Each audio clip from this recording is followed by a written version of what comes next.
اچھا ابھی ان کے پاس پوچھیں, آپ ان سے بٹھا کے پوچھیں حل کیا ہے, عمران شفقت صاحب سوال پوچھیں, وہ کہیں گے برادر اسلامی ملک سعودی عرب بہت پیسے دے گا, چین بہت پیسے دے گا, امریکہ سرمایہ کاری ویسے بھی آنے لگی ہے. آرمی چیف صاحب کہہ چکے ہیں سورب میں سرمایہ کاری آ گئی ہے کہ ابھی بھی آپ کو کوئی شک ہے کہ پاکستان کہاں کھڑا ہے؟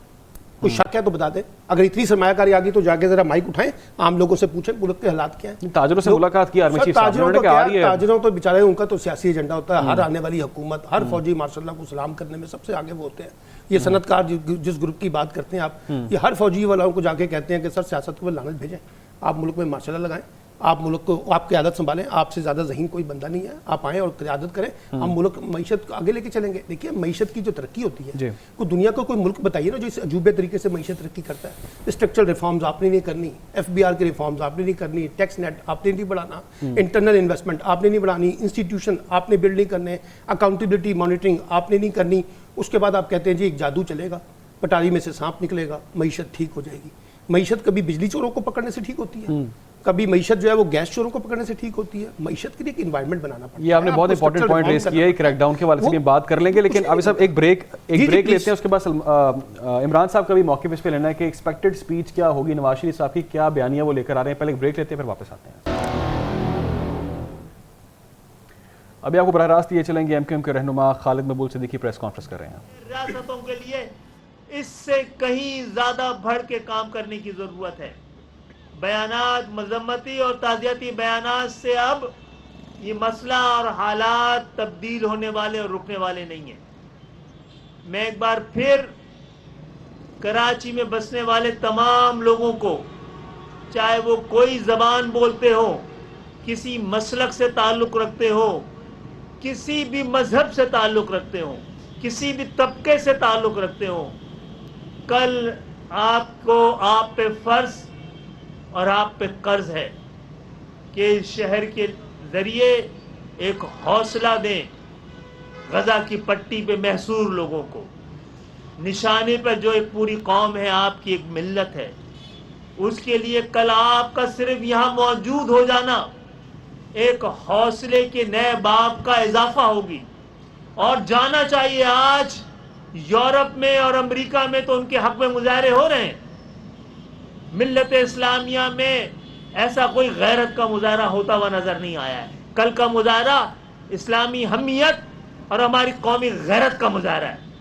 ہم سب کو ایک بار پھر کہیں گے کہ یہ صرف اور صرف انسانیت کی تذلیل کے خلاف, ملت کے خلاف ہونے والی سازش کے خلاف, جو شہید ہوتے ہوئے بچوں کے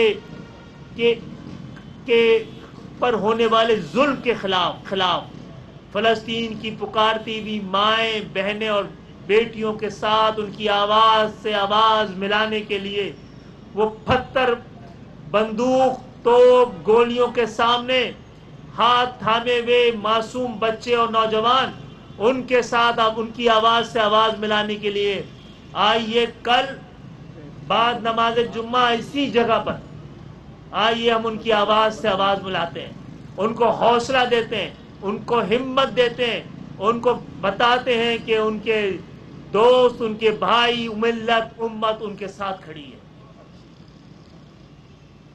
اور انشاءاللہ تعالی ہم آپ تمام, کئی سیاسی جماعتوں نے, سیاسی قائدین نے اس کو اپریشیٹ کیا ہے, اس کے ساتھ اپنے اظہار یکجہتی کا اعلان کیا ہے. وہ تمام سیاسی جماعتیں جو یہاں آ رہی ہیں ان کے لیے ہم ہی نہیں ملت اسلامیہ بھی شکر گزار ہوگی. وہ تمام طبقات, مدارس کے منتظمین, علماء دین, اساتذہ, طلباء, وکلاء, ڈاکٹرز, انجینئرز, انشاءاللہ پورے پاکستان کی نمائندگی یہ شہر کرتا ہے اور پورے پاکستان کی نمائندگی کل کی ریلی بھی کرے گی. خالد بھائی کی ڈیٹیل گفتگو کے بعد صرف دو باتیں آپ کے ساتھ شیئر کرنا چاہتا ہوں کہ کل ورکنگ ڈے ہے اور یہ شارع فیصل ہے اور لوگوں کو دشواری ہوگی, تو ہم لوگوں سے ابھی پیشگی معذرت, ہمارے پاس یہ سیاسی جلسہ نہیں ہے, ہم شوق سے یہاں پر جلسہ نہیں کر رہے اپنے سیاسی مقاصد کے لیے. اور یہ سب کو دعوت ہے. کل ٹریفک چلنی کیوں چاہیے؟ یہ کوئی یہ اس سے زیادہ برا ٹائم اور انسانوں کے اوپر, کسی جیتے جاگتے انسانوں کے اوپر, جہاں پر کے اوپر بمباری ہو رہی, جہاں پر ہسپتال کو نہیں چھوڑنے بمباری ہو رہی ہے, اس وقت پہ لوگوں کو میچ دیکھنا کیوں چاہیے؟ اس وقت پہ لوگوں کو ٹریفک چلانا کیوں چاہیے؟ تو اگر کوئی ایمبولینس آئے گی تو اس کو رستہ دیں گے ہمارے والنٹیئرز ہوں گے, کوئی جو ہے وہ اور ایمرجنسی ہوگی تو اس کو رستہ دیں گے والنٹیئر ہوں گے. لیکن اگر کچھ لوگ اس تمام جیسچر کے باوجود بھی اگر وہ شہر میں اپنی مصروفیات جاری رکھنا چاہتے ہیں, ہم ان کو منع نہیں کر رہے, لیکن ان سے گزارش کی اس روڈ پر نہ آئیں. 3 بجے کے بعد شارع فیصل پہ اس روڈ پر نہ آئیں. یہاں پر کشمیر, یہاں پر فلسطین کے نہتے مسلمانوں بچوں پر ہونے والے مظالم کے خلاف ہم نے MQM کی ریلی نہیں رکھی ہے, ہم نے کراچی میں بسنے والے امت مسلمہ کی تمام فرقوں کو, تمام مسالک کو, تمام سیاسی پارٹیوں کو, تمام انجمنوں کو, MQM کے رہنماؤں کی میڈیا سے گفتگو کی. اور کل نماز جمعہ کے بعد فلسطین سے زیادہ یکجہتی کے لیے ریلی نکالی جائے گی. PNN کرائسس سینٹر میں ڈسکشن کا سلسلہ جاری ہے, لیکن یہاں پر وقت ہوا ایک بریک کا, ہمارے ساتھ رہیں.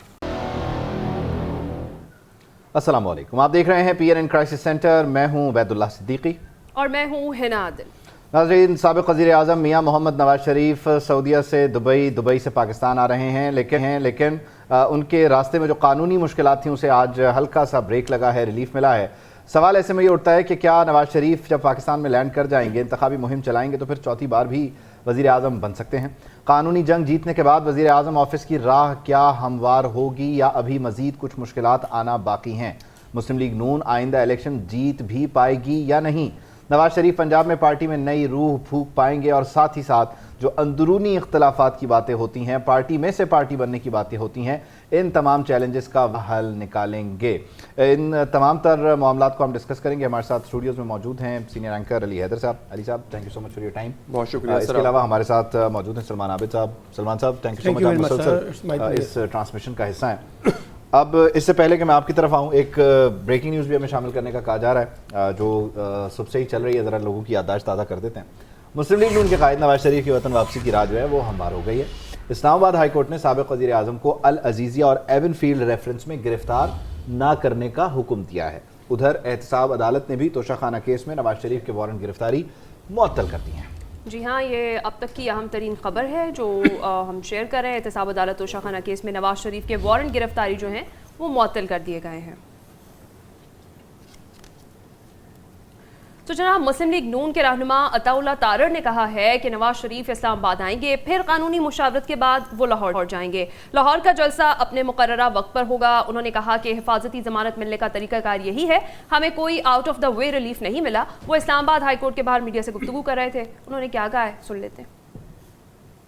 ریلیف تو مل گیا میاں صاحب کو, اب میاں صاحب اسلام آباد آئیں گے, لاہور جائیں گے. اسلام آباد لینڈ کرنے کے بعد ایک قانونی مشاورت کرنے کے بعد لاہور جائیں گے, مگر لاہور کا جلسہ اپنے ٹائم پر مقررہ وقت پر ہوگا, اور اسلام آباد میں صرف وہ قانونی کچھ مشاورت کرنے کے لیے کچھ دیر کے لیے رکیں گے.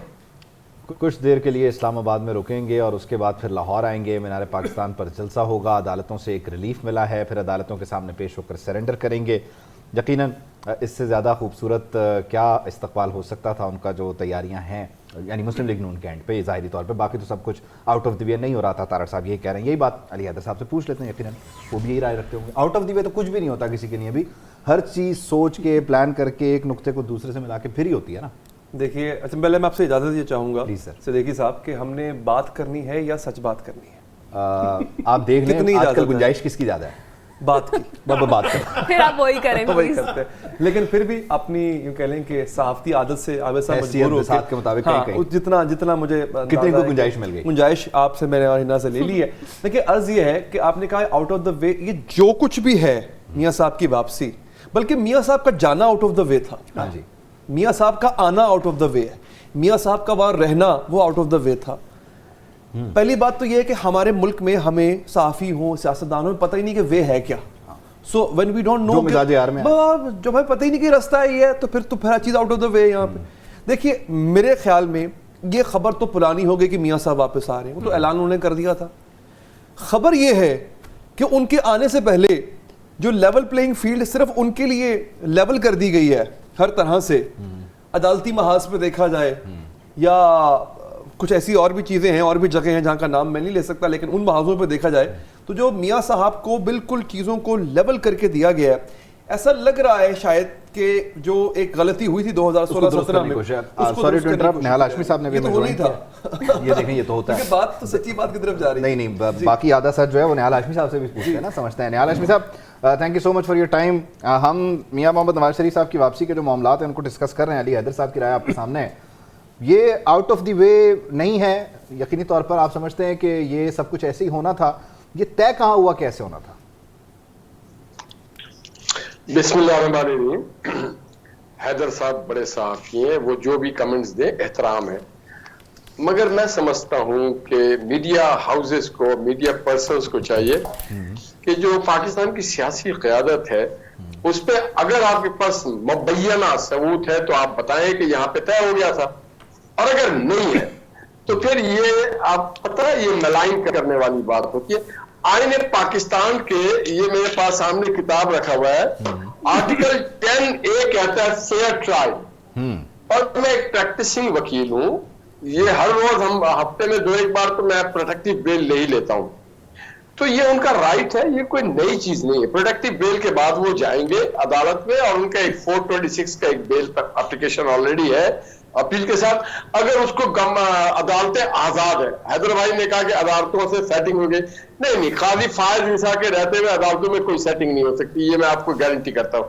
وہ عدالت میں جائیں گے, اگر عدالت نے مناسب سمجھا ان کو بیل دے گی, نہیں مناسب سمجھا جیل چلے جائیں گے. اس میں ایسی کوئی راکٹ سائنس نہیں ہے, نہیں اگر دیا تو جیل جانے کو تیار ہے, اور اگر وہ اپنا جو رائٹ ہے وہ اویل کرنا چاہتے ہیں, بس اتنی سی بات ہے. کہیں کی کوئی سیٹنگ نہیں ہوتی ہے ہماری. اچھا کوئی سیٹنگ نہیں ہے ہاشمی صاحب کہہ رہے ہیں. اچھا میں ہاشمی صاحب, میری جو کہ بات مکمل نہیں ہو پائی تھی, میرے اگلے جملے کیا تھے, وہ آپ کی بات بڑی درست ہے.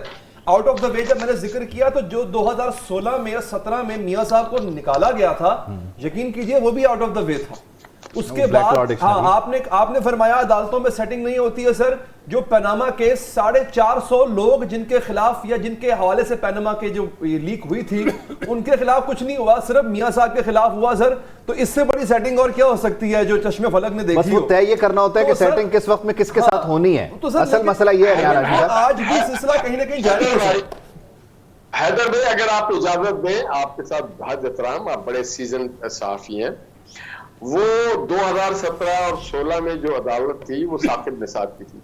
اب جو عدالت ہے, جیسے جتنا میں اس فریٹرنی میں موجود ہوں مجھے معلوم ہے, یہ عدالت جو ہے یہ قاضی فائز عیسیٰ کی ہے.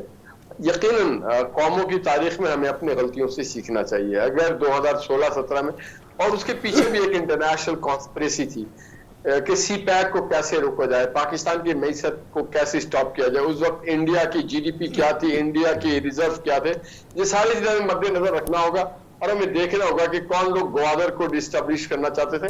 تو اس میں ہمارے اپنے بھی کچھ ملے ہوئے تھے, کچھ غیر بھی ملے ہوئے تھے, اور ہر جگہ بات میں پتہ چلتا ہے کہ لوگوں کے لیے پیسہ سب کچھ ہوتا ہے. ایک اور ہمارے یہاں کلچر ہے کہ کچھ لوگ انگلش بول کے سمجھتے ہیں کہ they will fix everything and they will change everything. دیکھیں سیاست میں آپ کو پتہ ہے دنیا میں جیسے چائنا ہے یا ترکی, چائنا نے بھی 20 سال میں یہ ٹرانسفارم ہوا ہے, اوور نائٹ نہیں ہوتا ہے. تو جو لوگ 2016-17 میں لا رہے تھے عمران خان کو, وہ سمجھتے تھے کہ 6 مہینے کے اندر پاکستان کا ٹرانسفارم ہو جائے گا, $200 بلین آ جائے گا, اور 100 بلین منہ پہ مار دیں گے, 100 بلین سے ملک کو ترقی دیں گے. ایسا کچھ نہیں ہوا. تو ان کو خود کو بڑا پچھتاوا ہوا. جنرل قمر جاوید بعد میں بھی آ کے کنفیس کیا, سارے ججوں نے بھی آ کے کنفیس کیا, زمید نے بھی کنفیس کیا کہ زیادتی ہوئی ہے. اب وہ زیادتی صرف نواز شریف کے ساتھ نہیں ہوئی حیدر بھائی, وہ زیادتی پاکستان کے معیشت. آج شکر الحمدللہ نواز شریف کی جب بیل گرانٹ ہوئی ہے تو آپ کا جو اسٹاک ایکسچینج وہ ریکارڈ 50,006 پاؤں میں پہنچ گیا ہے. ہمیں روزگار چاہیے سر, ہمیں ہمارے بچوں کو روزگار چاہیے, ہمیں امن چاہیے, ہمیں سستی کھانے پینے کے خوردوں میں نوش کی اشیاء کی چیزیں چاہیے. تو میں یہ سوچتا ہوں کہ ہمیں ایک قوم کے طور پہ اب سوچ کے آگے بڑھنا ہوگا, اور جو آئین کے تحت جو آئین سے. لیکن ہاشمی صاحب اس میں مسئلہ یہ ہے کہ نواز شریف صاحب کی واپسی پر اسٹاک ایکسچینج ڈیفینیٹلی آج اس نے بڑا اچھا رسپونڈ کیا. وہ ڈار صاحب بھی جب چلے تھے تو ڈالر جو ہے وہ نیچے آ گیا تھا, اس کے بعد پھر سنبھالے میں نہیں آیا. تو یہ بہت جلدی نہیں ہے کہہ دینا کہ وہ چلے ہیں تو اسٹاک مارکیٹ نے رسپونڈ کرنا شروع کر دیا. سر میں ان کا سپورٹر ہوں, ان کے ذمہ دار ہوں, ان کا ایک کارکن ہوں, تو میں تو یہ بات کہوں گا اور امید کروں گا اور دعا کروں گا, اور جو میاں نواز شریف کا ٹریک ریکارڈ ہے ماضی کا اس کو سامنے رکھتے ہوئے یہ بات میں کہہ رہا ہوں. باقی واللہ عالم بالسوا, اللہ جانتا ہے کل کیا ہونے والا ہے, وہ مجھے نہیں معلوم, مگر بظاہر ایسا لگتا ہے کہ نواز شریف کے آتی چیزوں میں بڑی ٹرانسفارم ہو. صحیح ہے. سلمان عابد صاحب کو بھی شامل گفتگو کر لیتے ہیں. سلمان عابد صاحب, جیسے ابھی نہال ہاشمی صاحب بات کر رہے ہیں اور وہ کہہ رہے ہیں کہ چیزیں تبدیل ہونا شروع ہو گئی ہیں, آپ دیکھ رہے ہیں کہ نواز شریف صاحب ہیں اور ملک کی جو معیشت ہے وہ ایک دم سے ٹریک پر آ جائے گی اور جو برے حالات ہیں وہ اچھے حالات میں بدل جائیں گے. جیسے نہال ہاشمی صاحب کو میں ان جینون سیاسی کارکنوں میں سمجھتا ہوں جو پارٹی کا اثاثہ ہوتے ہیں. انہوں نے ایک بڑی بات کی کہ میڈیا کو بغیر شواہد کے اور بغیر ثبوت کے کوئی بات نہیں کرنی چاہیے. چلیں ہم ایک ثبوت لے آتے ہیں. اب وہ ثبوت یہ ہے کہ جب یہ جدہ گئے تھے تو 10 سال کا ایک تحریری معاہدہ کر کے گئے تھے, اور اس پہ نواز شریف صاحب کے دستخط بھی تھے. وہ مانتے تو نہیں تھے مسلم لیگ, اس وقت ہم بھی نہیں مانتے تھے کہ نواز شریف صاحب نے کوئی معاہدہ نہیں کیا تھا. پھر بعد میں پتہ چلا سعودی وزیر خارجہ اور رفیق حریری صاحب جو ہیں وہ یہاں پر ان کا نمائندہ آ کے یہاں پر بیٹھ کے اس نے وہ کاغذ دکھا دیے. تو نواز شریف صاحب نے کہا دیکھیے میں نے تو 5 برس کے لیے دستخط کیے تھے, 10 برس کے لیے تو نہیں کیے تھے. اب بات وہ 5 منٹ کے لیے کیے تھے یا 5 برس کے لیے کیے تھے یا 10 برس کے لیے کیے تھے, اس وقت بھی نواز شریف صاحب ایک معاہدے کے تحت ہی گئے تھے. اس کو آپ معاہدہ کہہ لیں, ڈیل کہہ لیں, انڈرسٹینڈنگ کہہ لیں, کچھ بھی کہہ لیں. پھر نواز شریف صاحب کے بھائی کی حکومت تھی 16 ماہ. ان 16 ماہ میں نواز شریف صاحب کو تو خیال نہیں آیا پاکستان آنے کا. یہ بڑا سوال بھی رہا. اور کیا وجہ تھی؟ اپنے بھائی کی حکومت میں انہوں نے پاکستان آنے کا فیصلہ نہیں کیا. اور کب آئے؟ جب کچھ چیزیں طے ہوئی ہوں گی. اب دیکھیں نا کتنی حکومت میں میری بات یہ بھی تو ہو سکتا تھا کہ میاں صاحب اگر آ جاتے اپنے بھائی کی حکومت میں تو گرفتار نہیں, تو پھر یہ بھی تو ہو سکتا تھا نا, لوگ کہتے جانا اپنی حکومت آئی تو واپس آ گئے. اب آ گئے نا, ابھی کل بھائی انفلوئنس کر رہے ہیں. کل تک ہمارا الزام یہ تھا کہ پاکستان کی عدالتیں جو ہیں وہ عمران خان کو ریلیف پہ ریلیف, ریلیف پہ ریلیف, اور عمران کورٹس بن گئی.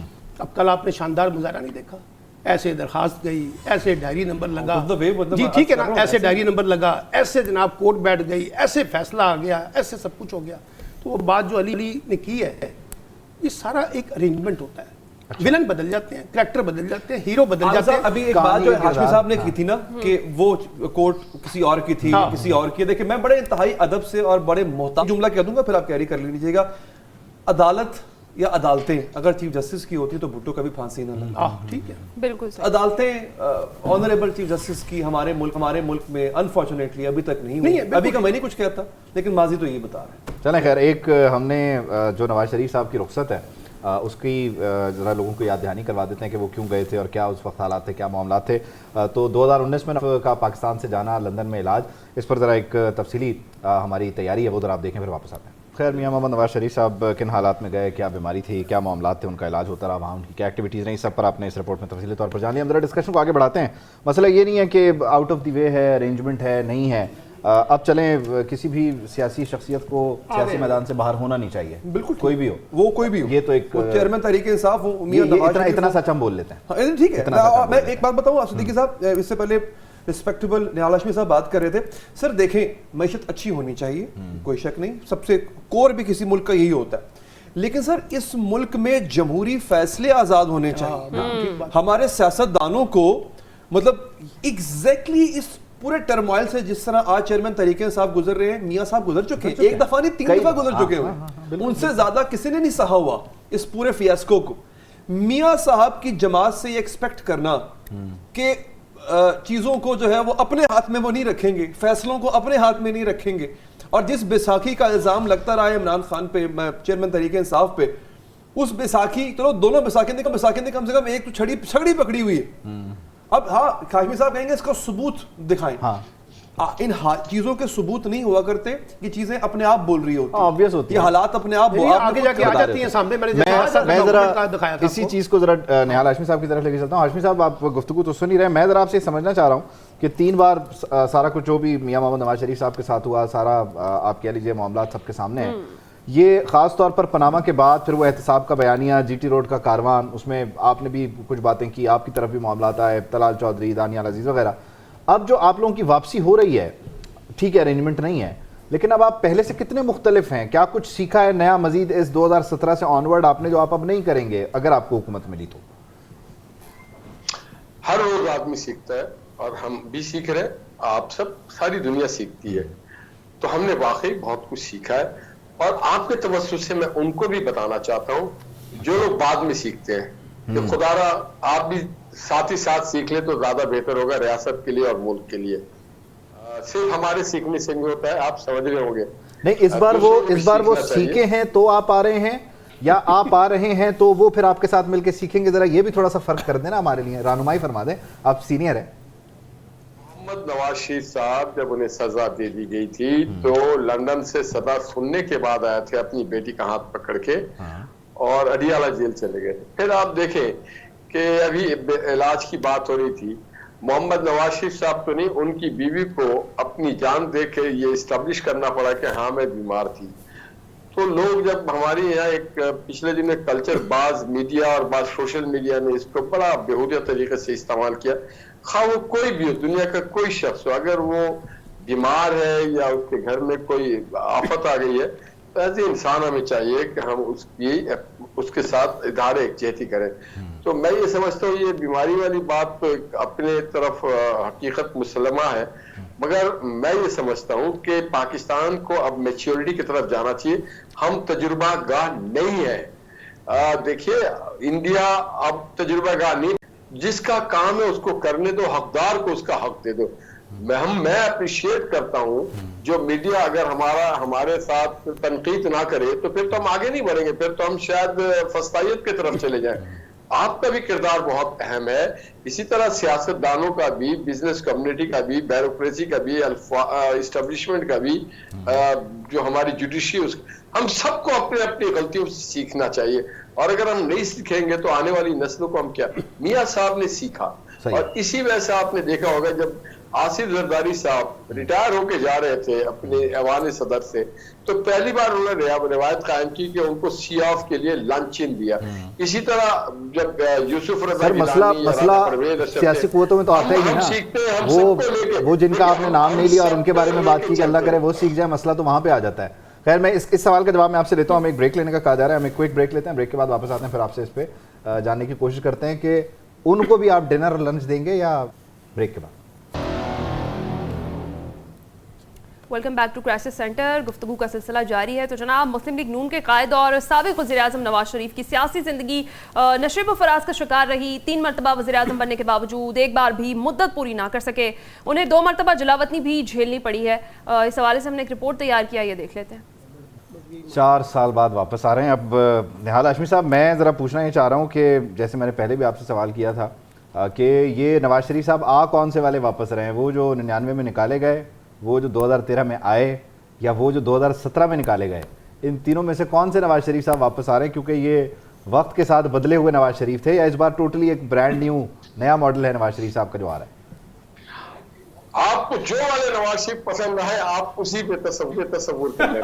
مجھے پھر اجازت دیں, پھر مجھے اجازت دیں, پھر وہ جی ٹی روڈ والا نواز شریف ٹھیک تھا جس نے تقریر میں نام لیے تھے, وہ والا آئے گا؟ جی ضرور آئے گا. وہ کہاں ختم ہو سکتا ہے؟ وہ ان کا احتساب بھی کرے گا جن کی بات کرتا تھا. دیکھیں جی, پاکستان کے آئین کے مجھے تو وہ والا پسند آیا تھا, اب لائیں. لیکن اب تو احتساب والا بیانیہ اور نعرہ بھی تبدیل کر لیا گیا ہوگا. آئین میں کوئی بھگوان نہیں ہے, ٹھیک ہے, کوئی مقدس گائے نہیں ہے. میں ایک بات جانتا ہوں, ہمارے صاحب آپ تو یہ بات کر دیں گے, پھر لیڈرشپ نے اگر آن نہیں کیا تو پھر آپ بعد میں جا رہے ہوں گے, سماعتیں ہو رہی ہوں گی آپ کے خلاف. بولنے تو دیں جی پلیز. ہمارا آئین کہتا ہے کہ اسلامی قوانین سے کوئی بھی چیز متصادم نہیں ہونا چاہیے. اسلامی قوانین کہتا ہے کہ عمر بن خطاب اور علی ابن ابی طالب عدالت گئے, بس اس کے بعد کوئی بات رہتی ہے؟ آپ کو کون سا والا نواز شریف پسند ہے علی حیدر صاحب؟ سر ہمیں وہ کہہ رہے ہیں جو چاہیں گے وہ ملے گا. نہیں, وہ بالکل وہ ہر ویریئنٹ دستیاب, وہ ایسا ہی ہے. لیکن یقین کیجئے, مجھے ایگزیکٹلی جو آپ نے فرمایا, ووٹ کو عزت دینے والا نواز شریف, انقلاب لانے والا نواز شریف. صاحب کچھ کہہ رہے ہیں. احتساب. جی ہاشمی صاحب. آپ جس روپ میں دیکھنا چاہیں گے وہ اس روپ میں آئیں گے انشاءاللہ نظر آپ. سر وہ میں ایک عرض کر دیتا ہوں, ہمیں وہ روپ عوام کو بڑا پسند آیا جب میاں صاحب نے ایک ان کی گفتگو تھی, فارمل تھی انفارمل تھی مجھے نہیں پتا, لیکن ان کے دل کا حال تھا جب انہوں نے لنڈن میں بیٹھ کے ایک بیان دے دیا, نام بھی لے لیے, کہا کہ احتساب کروں گا آ کے. پھر وہ چھوٹے میاں صاحب بھاگے بھاگے پاکستان واپس آئے, 48 گھنٹے کے بعد دوبارہ واپس چلے گئے, انہوں نے اپنا معاملہ اللہ پہ چھوڑ دیا.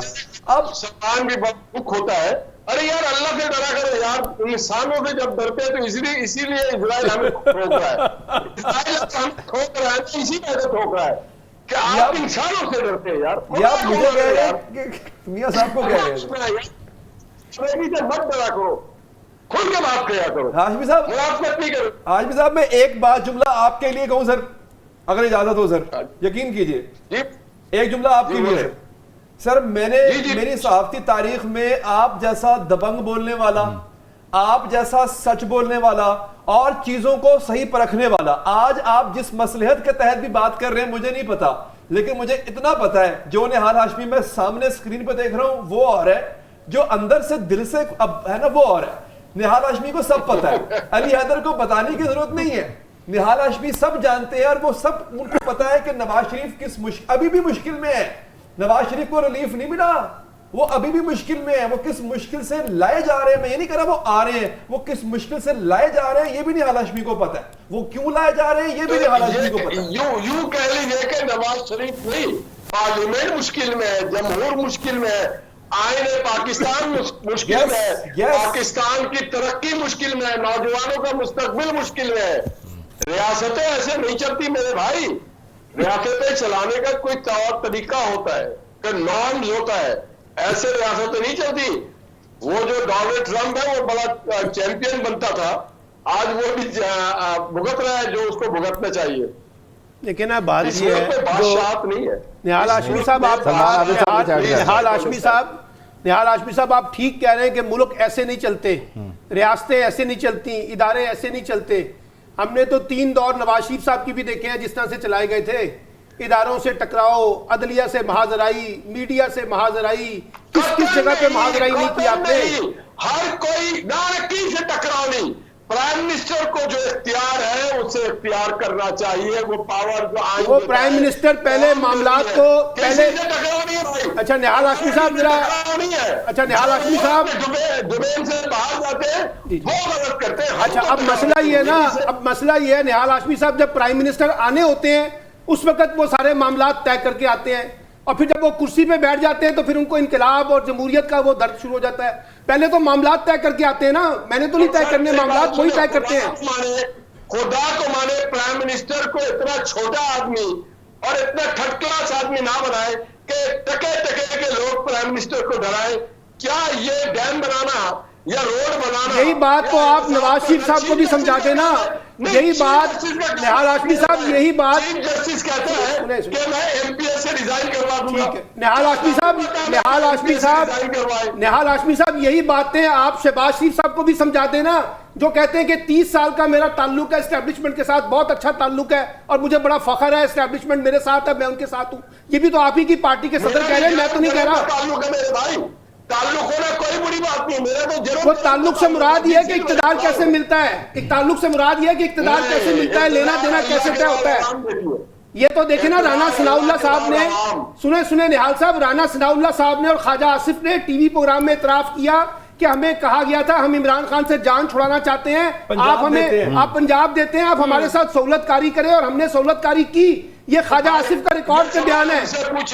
میں سیاسی کارکن ہوں تو میں تو یہی تو کہہ رہا ہوں, آپ کی تو میں اور علی صاحب عزت کر رہے ہیں, لیکن مسلم لیگ کا بیانیہ کچھ اور ہے. ایک مسئلہ یہ ہے کہ آپ نے نہال ہاشمی صاحب جس طرح سے اپنے آپ کو سیاسی کارکن کہا ہے, تو اب ہمیں یہ دیکھنا ہوگا کہ ہمارے سیاسی سٹرکچر میں سیاسی کارکن کتنی باقی ہے, اور آپ کے جو جذبات ہیں وہ لیڈرشپ کے بھی ہے یا نہیں, یہ فرق ہم جاننے کی کوشش کر لیتے ہیں. لیکن ابھی ہمیں ایک بریک لینے کا پھر سے کہا جا رہا ہے, ایک بریک کے بعد واپس آتے ہیں. ڈسکشن ہماری جاری ہے. نہال ہاشمی صاحب, یہ جو ساری سچویشن ہے اس میں لیول پلینگ فیلڈ نہ ملنے کا شکوہ جو دیگر سیاسی جماعتیں کر رہی ہیں, اس شکوے پہ آپ کیا کہیں گے؟ اور جو بار بار یہ الزام لگایا جا رہا ہے کہ وفاق اور پنجاب میں نون لیگ کی بی ٹیم اس وقت کام کر رہی ہے, تو اس لیے لیول پلینگ فیلڈ جو دیگر جماعتیں ان کو نہیں مل رہی. دیکھیں, ہر کسی کو لیول پلینگ فیلڈ ملنا چاہیے, میں اس بات کا حامی ہوں, کیونکہ 2018 میں ہم سفر کر چکے ہیں, ہم بھگت چکے ہیں, ہم اس تکلیف سے گزر چکے ہیں جو naan level even level field ہمارے لیے نہیں تھا.